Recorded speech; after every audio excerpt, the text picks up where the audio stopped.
čia, dabar leiskite paskelbti paties dviniškiausio, paties identiškiausio konkurso Twins Peak, kas lietuviškai reiškia dvinių viršūnė, konkurso pradžią. Ir šiandien būtent čia, kaip ką tik minėjau, susirinko 20 burtų keliu atrinktų porų.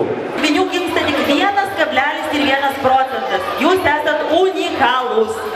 Šiemet Lietuvoje gimė tik 353 dvinukų poros, atsiprašau, praeitais metais. Jūs vėlgi esat unikalūs.